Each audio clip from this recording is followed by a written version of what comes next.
Greetings to you this day. This is Michelle Strickland, and I'm coming to you today with Conversation with Self. It's a segment that I normally do on a Monday whenever I do it, but I can do it subject to any day of the week, but I primarily normally just do it on a Monday. Okay? What are you going to talk about today, Michelle? Well, Michelle, we're going to talk about a topic called Embrace Vulnerability. Embrace vulnerability. You said, what? I don't trust anybody.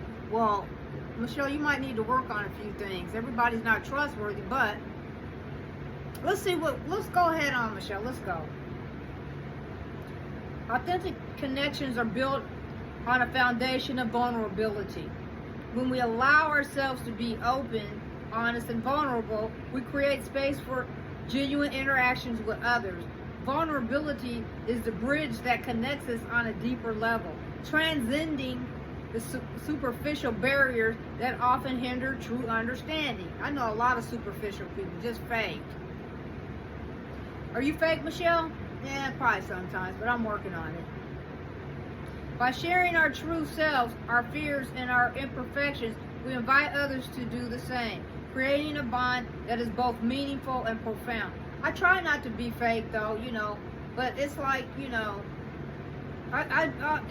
like a situation where somebody says, well, how do I look today? And they may not look their greatest, and you don't want to hurt their feelings, so you say, well, you look okay. That's just an example. When they look in a mess like I can sometimes, I can look a mess sometimes. I'm just saying. To give you an idea, be like that, not to hurt someone, hurt their feelings, or if I didn't want to have effect on their self-esteem,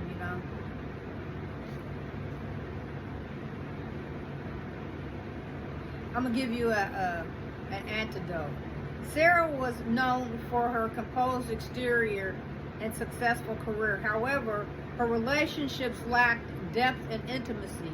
During a team building workshop, participants were encouraged to share personal stories. Sarah hesitated but eventually opened up about her struggles with imposter syndrome. To her surprise, several colleagues admitted to similar feelings, and a new level of camaraderie emerged within the team. So, we all have a mask sometimes, okay? I mean, we're not going to go in telling everybody, showing everybody everything about us, giving the intimate details. So, I mean, it's up to a point. So let's don't go over the top with an analysis of this whole thing, okay?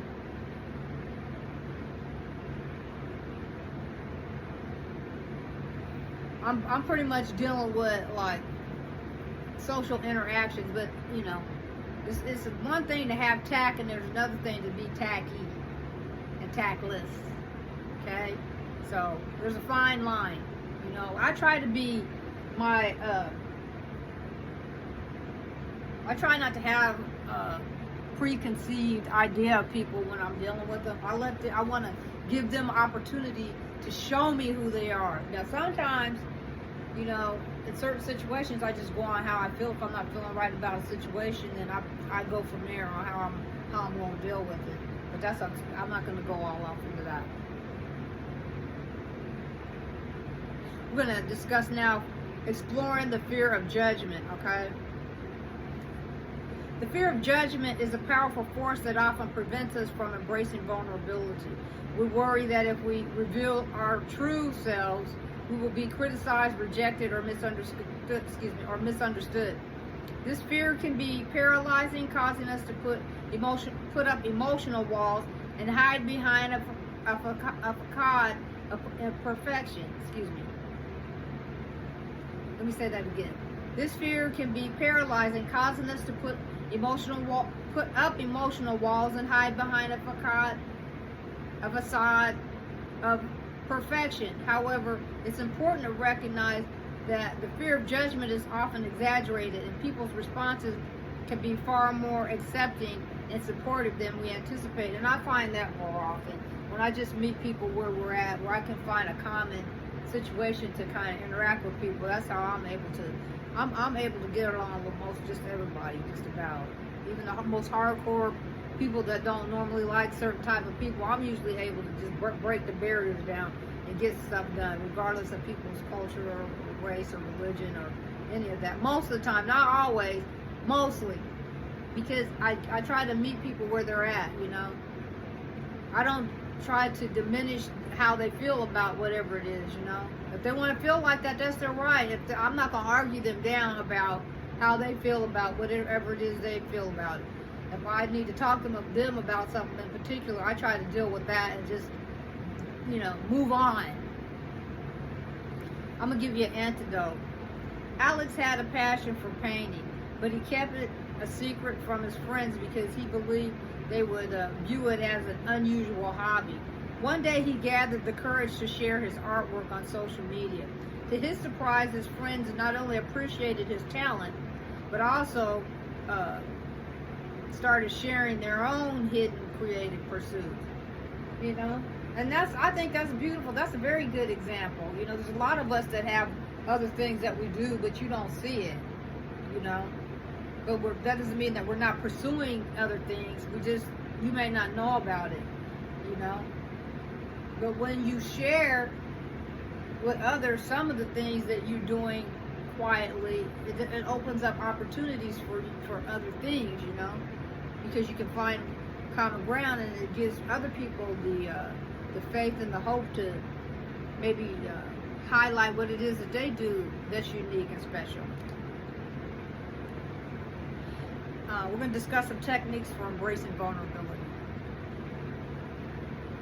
Start small. Begin by sharing small vulnerabilities with someone you trust.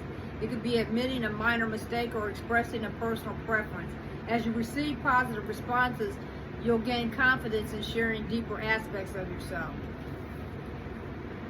And I've had to do that. A lot of the jobs I have, I've had to, you know, it was my responsibility to have a discussion, lead meetings, have lesson plans, discuss this or that, have stats, do all of that. So I had to be able to handle and manage all of those things and be the in between maybe a higher ups and whoever's, you know,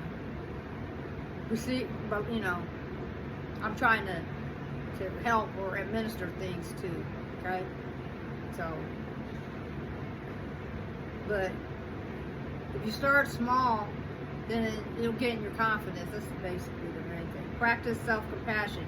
Treat yourself with the same kindness and understanding that you offer to your loved ones. Recognize your imperfections are part of being human, and they don't define your worth. And I had to work on that because I'm always I got to do this, I got to do that, and I got to get it right. I don't get everything right all the time, and sometimes I struggle with certain things, and it takes me longer. But I've accepted that within myself, though. Cultivate active listening. Practice being an attentive and non-judgmental listener when others share their vulnerabilities. This encourages reciprocity and creates a safe space for both parties to open up. Challenge negative self-talk within yourself, okay? I'm not going to go too deep into that because I'm running out of time. Seek professional support if you need it. You know? That's about it. Have a good day.